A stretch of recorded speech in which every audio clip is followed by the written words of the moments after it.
Jessica Crow. I'm the founder of Apogee and the host of Change Leader Insights.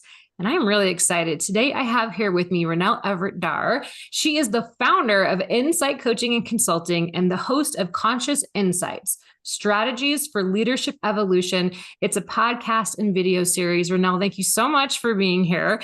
I actually found her on LinkedIn. She talks a lot about conscious leadership and her commitment to activating evolved workplaces that nurture and fuel human potential and organizational growth. And that's right in line with the conversations that we're having here on the Change Leader Insights podcast.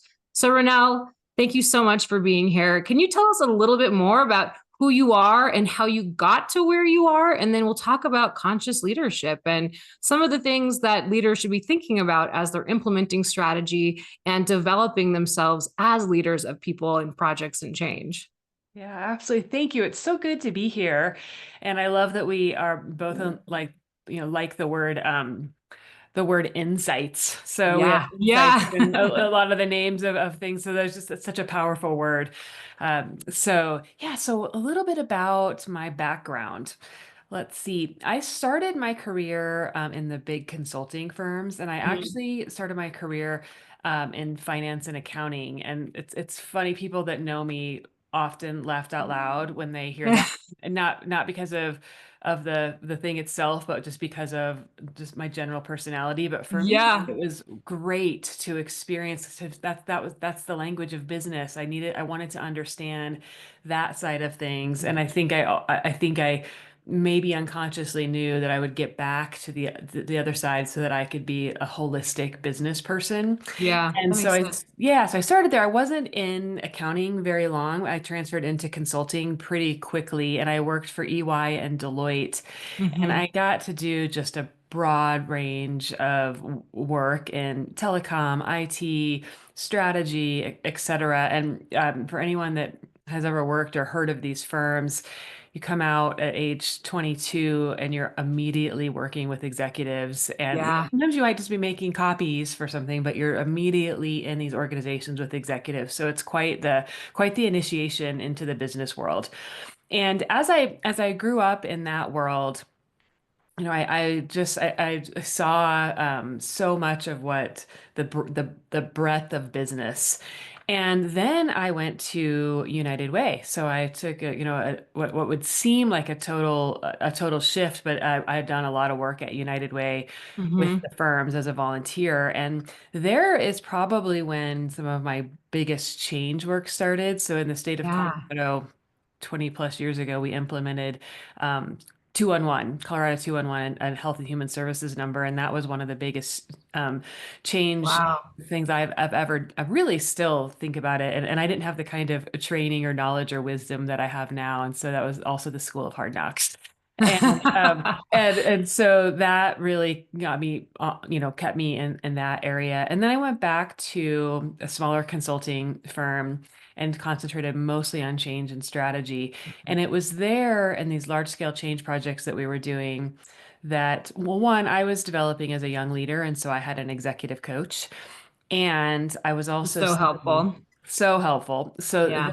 and I would kept seeing like the biggest issues we were having were not necessarily always the process and the technology. It was in the leadership and in the people. Hmm. And so I just wondered, like, why isn't coaching part of change management? And so Hmm. therein began that journey for me. And I started Insight about 15 years ago and have taken, done coaching separately, change separately, strategy separately, and then weave them all together. Oh, I love that.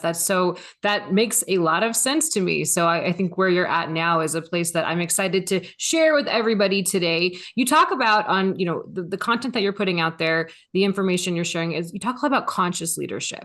What does that mean to you? And how do you explain that to the people that you're supporting? Yeah, but I'll tell you what it means to me, and I will tell you that most people are experiencing it versus having it Hmm. explained to them. And I think that right Yeah. tells you something about conscious leadership because it is a shift from being fully in our heads, being reactive, being triggered, which is what our world somewhat Hmm. asks of us, to really leading with our whole self, meaning also our body. And so when I talk about when we're doing conscious leadership work, it's largely based in where our gifts come from, and but also that's where our reactive tendencies come from. Mm-hmm. That's where our triggers come from. So the same place our gifts come from are the same place a lot of our triggers come from, and Mm-hmm. how we've learned to keep ourselves safe. And Mm-hmm. that shows up in leadership. Right. And it It shows does. up, and all the stories and all the beliefs that we grew up with shows up in leadership. And so we do this deep work within the workplace so that we can actually tie, wow, these things that I'm doing at work and these systemic things that are happening are tied to a lot of the beliefs and worldview that I grew up with and I still have. And so the shift into from reactive to what we call creative, Mm, that is what we're doing when we talk about conscious leadership. And when we shift to conscious leadership, we are letting go and examining some of these things, but we're also walking towards the tension of like what keeps me safe and what brings me purpose. And yeah. what comes out of that with a lot of deep work is we're able to hold multiple perspectives. We Yep. shift from seeing things as problems to saying, oh, what's the outcome I'm seeking? We Mm-hmm. start to see the world from, we're programmed by society, and then we start to shift from the inside out. When we start to share power, it's called like power with versus Yeah. power away or power over. And so the way that we lead when we start to do that deeper work has such implications on everything, and Mm-hmm. specifically people always ask, well, why did this deep work? Yes, it's good for you, it's good for wholeness, but it's really good for business also. Yeah, absolutely. I mean, as you were describing that too, and we had a chance to talk before this podcast. I was so excited about the fact that you're doing this deep work, this healing work with leaders, and the impact it's not only having on them, but the outcomes of the organization, because that correlation, how they show up, has a direct impact on the people they're supporting, they're responsible for leading, and then they're the ones that are executing change. I would imagine, though, being confronted with that deep work, that's hard. That's a really vulnerable place for leaders to be, especially leaders who have seen success with maybe the ways that they have been leading in the past. And now what you're inviting is a very different way of thinking and behaving. And, when you encounter that, when you bump into the leaders who have that resistance to even doing the deep work and healing, how do you handle that? How do you help them see that connection between doing that deep work, the impact it'll have on their teams, and the organization's performance? Well, I will tell you that we try to take a look at what we call the reactive behaviors as Mm-hmm. limiting behaviors and really, really honor what got people where they're at. Yeah. And we really honor that, yeah, this is what got you here. And most high achieving people want, like, they are open to like, but this got me here, and it's limiting, right? It got you. Mm-hmm. What could get you even further if you let go of that? Mm-hmm. Because there's so much dragging people down, because of the energetics of Yeah. so it's about how we frame it. And I will tell you though. There are, leaders that might not totally understand this, but they know that there's something greater. And those are the ones Mm-hmm. that they might resist it a little bit, but they know that there's something greater. And I think that's why we have such a beautiful combination of one-on-one work and Mm-hmm. group, where some of this deeper work we're not going to do first in a big group. Right. We're first going to Right. spend some time really understanding that part of ourselves, and connecting it to business results is really important. It's one thing, Yeah. and I think therapy is great. I'm not saying that, but it's one thing to go separately get this therapy and then come back to work and then try to tie that all together. Yeah. Another thing, let's say you're getting therapy, you're having deep leadership coaching, and you're tying it to business results, and then you can see how it all fits together. And that can help Yeah. overcoming resistance as well. Yeah. And yeah. And I would imagine too, if there are others who are on your team or in your peer group that are a part of that experience, that'll be even more, that'll accelerate that process of delivering results potentially even faster than if you were trying to go it alone, so to speak. You've had, so you shared your background bio and how you got to where you are. Did you have a moment, like a transformation moment, where you're like, this is you felt enlightened all of a sudden, or has it just been a gradual evolution for you, and each year you kind of learn more and evolve more? How does it work? Oh my gosh. Well, I mean, gosh, I guess I think if anyone claims enlightened, they're probably not enlightened. So I'm never going to claim that, and then maybe that means I am. No, just kidding. I would say it's many people will describe it as a spiral journey where we Yeah. are spiral. It kind of we it's like a spiral rather than straight up, and it's like I feel it like it's a real expansive journey. I Hmm. do think there are major moments along the way that we look back to and say, wow, that was a major turning point for me. Mm. Some of them are things that are really hard things that have happened in our life, and other times it's a moment of Yeah. inspiration or of understanding.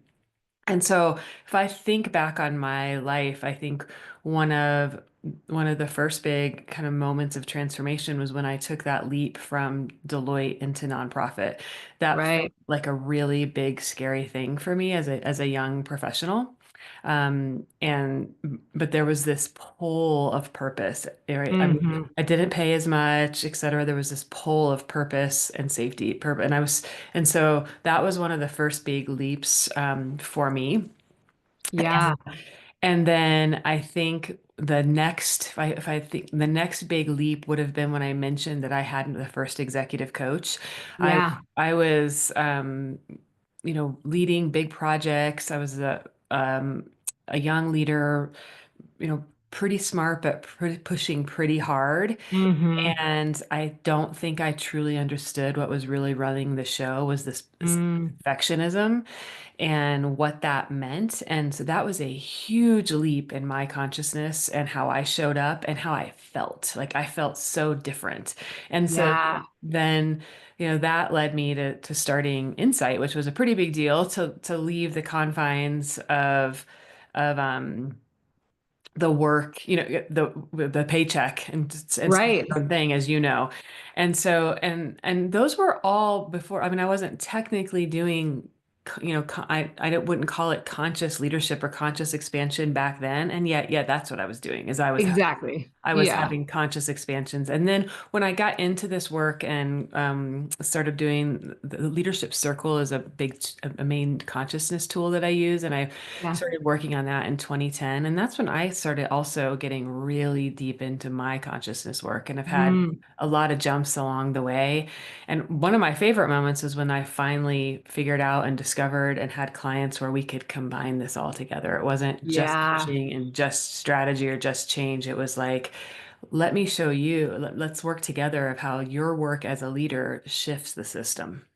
Yeah, wow. Okay, that's so great. Can I ask a question? You talked about, just to help people who are listening, if they're wondering, maybe is now the time that I should get coaching, or, connect with you and your team to better understand themselves and how their organizations can improve. You mentioned perfectionism as something that you were focused on pre kind of that consciousness awakening that you had. How does that impact people? How does perfectionism, or when we aren't self-aware in the workplace, what kind of impact can that have on our teams, on the organization's ability to innovate? I mean, what have you seen, what have you experienced, so those who are listening can maybe hear that and think, oh, hey, that's something that I'm doing today, Yeah. you know? I mean, a lot of high achievers, a lot of leaders have this controlling part or this perfectionist or this pusher in them. Hmm. And it's served them well for a really long time. What's happening though is it's absolutely exhausting.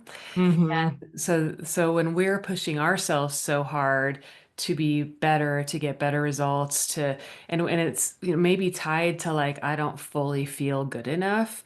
Think Right. what we're doing that to everyone else. And people, we think we're just pushing ourselves, but really we're pushing everyone else, and everyone else can feel that energy as well. Mm-hmm. Part of it they Mm-hmm. might like because we're getting things done and we're successful, and part of it is just exhausting. And I Stressful. Yeah. that's exactly where I was doing, is that my bosses, they could kind of see it, but the results I was getting was pretty great. The people I was working with, it was hard on them because Yeah. they liked me generally as a human, but they didn't love me when I was under that kind of stress and acting that way. Yeah. And that's hard, as a leader of someone who is driving like that, getting those results, but maybe creating a stress. And not to say that it was you were creating any sort of toxicity, but it's hard to disconnect the two, and so it takes someone who's self-aware like you, or a leader who understands what they're seeing, to say, hey, I'm seeing this in you. Let's put you through this process of coaching, or let's talk about how we can approach things in a different way, so you're still getting the results but not having the impact on yourself and others that maybe you were having without that awareness and support. I'm a huge fan of combining coaching and change management and strategy, and the coaching piece in particular, because it's such a wonderful way to discover your own, you come to your own conclusions, but you need that support and accountability. But not everyone has access to a coach. How, if I'm a manager or a leader in an organization, and my team or myself, we don't have coaching, what are some strategies that you could recommend to people who are in that situation, to be, to help them go through that process of self-awareness that they could do independently without a coach? Yeah, absolutely. That's such an interesting question, because sometimes it floors me that more organizations don't have this available for people, Totally agree. because it has such an impact on the business, right? And that's Yeah. usually the reason that they don't have it, is that they don't think they have the budget and the time for it. Yep. And so I would first say, is like, try to get that in your organization, whatever Yeah. because I think it's the right thing to do for people. And if, I mean, and sometimes the grassroots approach of, we need this and we want this, is the way to Mm-hmm. go. And it doesn't have to be an individual coach. I do, cohorts, Yeah, where that's there's a powerful little bit too. of individual coaching, but there's stuff done in group as well. And so you Mm-hmm. have this combo. And to your point, if you absolutely can't get that support at all, I think, place where, I mean, I would start with values, like getting really Yeah. clear on what you value, and getting really clear on what triggers you, and getting really clear on, like, I ask people when we're doing certain debriefs to tell me their life story in 3 Mm-hmm. chapters. Mm. And write down your life story and start looking at, what is my worldview? What happened to me? What influences the way I see things? How has that helped me? How might it be limiting to me? What are Mm. my values? And oh, are these impacting my values? And I mean, I think that's a place to start. I think reading books on emotional intelligence Mm-hmm. are Yep. really helpful. And I mean, there are courses, there are a lot of self-improvement courses out there. There is, so there's a way to do this. I think what gets in the way is, I've read a lot of great books. I love reading Right. books. Love them, love them. There's something about reading a book and then applying and embodying Mm-hmm. things. So it's whatever you can do to get some practice in place, because Right. it's not just about a behavior shift of, let me just go act differently. It's like, ooh, I've got to change something within me about my belief system. I've got to bring some unconscious to the surface, and then I've got to like play and experiment with it. And Yeah. so whatever it is, whatever you do, first, don't just try to change a behavior. Think of things as an experiment, and Yeah. do more than what you read. Like, you've got to do something with it, to that. Yeah. That's how we really start to embody this shift.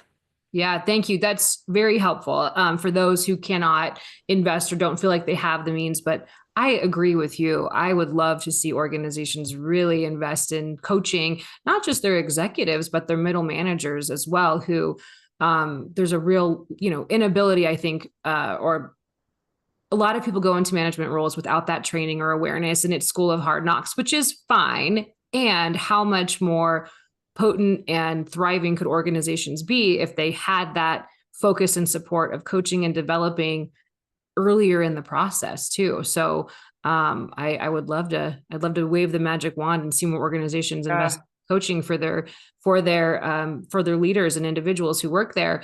Now, in your experience, having worked with clients for over 15 years, what sort of, obviously this is something that supports growth, innovation, organizational change, success.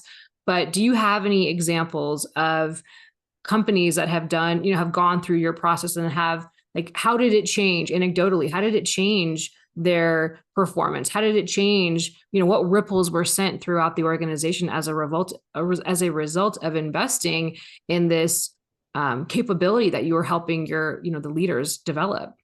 Yeah, yeah. I mean, great question, right? We want to see some results of this. So I have a couple of several different organizations where I've had the opportunity to do many of these pieces. Yeah. One in particular, we started doing some work with the executive team, Mm-hmm. and then I would do some deeper work with the CEO. Mm-hmm. And so it really started with emotional intelligence and conscious leadership. That's what we were really focused on with them. And it what happened is there started to be this shift among the team and it was more than just a shift in the organization. I remember the CEO saying like, wow, people's like lives are changing, their marriages are improving, like things are Mm-hmm. shifting. And so we started to bring that broader to the organization. And so we started just by doing some workshops, but then a couple of years later, we had every person that had the title or any kind of title of supervisor go through an elevating conscious leadership cohort. Mm-hmm. They got to do a little bit of individual coaching and they got to learn all of this in these groups of 6 to 12. Mm-hmm. And we did strategic planning. Mm-hmm. And we did strategic planning. I have a process called human touch strategy. And you can do it without doing all of this development, but it's so much better when you do some development before. And Right. I believe suddenly that. we were involving the whole organization from the bottom up in some of the strategic planning itself. And they had this similar language. They had this similar sentiment of, wow, let's look at this in a bigger way. And I'm not 100% sure the executive team would have agreed to that process without doing some of this work themselves. Yeah. So it came back around that we had a strategy. The goals might have the goals, the way they were worded, the executive team might have been able to come up with those exact same goals sitting in a room for 3 hours. Mm-hmm. The Yeah. difference is that the organization felt like they had input into these and they understood what they meant and what their role was. And so we had better retention. We had less turnover going on. We had a much way less silos because they were able Yeah. to put a cross-functional dashboard together. And so it really started to shift the results and it started to move leadership and strategic skills throughout the entire organization. And so then you're not relying in a complex world of just 4 or 5 people at the top just we still Right. still Yeah. need some of that, right, as a conductor, but then we've got people that are really understanding their roles and they can lead as well. Yeah, they feel empowered and they have that sense of ownership, which is so critical. I love that. That's a great example. Thank you for sharing how it all fits together and how the starting point, the foundation is really valuable if you're trying to get to that point of strategic planning and why you should do both. This is great. And you've got, this episode is going to be airing in 2025. And I know you're focused on experiences and for the people that you support. You've got something coming up in the future, right? A retreat that you're looking to bring people who are waiting for that, or thinking about that next step and thinking about something else. Can you share a little bit about that now, or should we exit from this Yeah, part of the absolutely. conversation? Yeah. So Yeah. Okay. The Cool. Sherpa Way, Yes, the Sherpa Sherpa Journeys way. in Nepal is a program that we are putting together in 2025. So, um, with Sherpa Mountain Adventures is our partner, which is a Sherpa-owned company. Sherpa are a group of people from Nepal, and Yeah. partner Jeff Clem and I are executive leadership coaches and strategists, and we've both been to Nepal and had transformational experiences. So we both kind of knew that, can you imagine starting like a well, so in August, we'll launch a program, a cohort, and start doing some work, and then we'll go over and utilize Nepal as the immersion. Yeah. Utilize the Himalayas, we'll utilize the culture of the Sherpas, which there's so much to learn from the Sherpas, so much to learn from the awe of the Himalayas. And then Hmm. we'll come back. And and so we go in October. Yeah. October, come back in November. We're gone door to door 18 days. And then we do some integration of like, wow, that was an amazing experience. And how is that going And to change yeah. the way I lead? Yeah. Oh, that's great. I'll include a link or at least they can find you on LinkedIn, especially to find out more information. But what a powerful opportunity to really dive into that self healing and leadership development work in a beautiful, amazing country and led by two highly experienced executive coaches and then the Sherpa team. That's amazing. Renata, Yeah. anything else that you would like to share or just impart people who are listening, watching with as it relates to the importance of becoming a more self-aware, conscious leader and how that can positively impact themselves and the people that they work with? Yeah, that's a great question. I mean, as we know, the world is not becoming less complex, it's becoming more complex. And there's a lot more unknowns, a lot more uncertainty. And therefore, getting through these times and wayfinding, the more we are grounded and shifting and expansive within us, the more Mm, we're able to weather through this. So I often will say certain policies, certain rules, certain things don't have to exist as much when we start to become more conscious, because it's like we move this stuff inside of us. And wow. and then we're able to have much deeper relationships. And so when everything is going haywire around us, if we've got our relationships and we've got our core, that really helps us move forward. And that is the essence of becoming a more conscious human and a more conscious Yeah. leader. Yeah. That sounds good to me. Yeah, and it feels good, right? It feels Yeah, it better feels to, good. yeah, to live that way. Yeah. Yeah, absolutely. Renelle, this was great. Thank you so much for sharing your wisdom and insights around conscious leadership. And I really appreciate your time that you've taken today. And I look forward to continuing to stay in touch with you. So thanks again for coming on the show. So thank you, Jessica, and thanks for spreading the word about how important change is Yes, and getting through it. absolutely. Okay. Thank Thanks. you.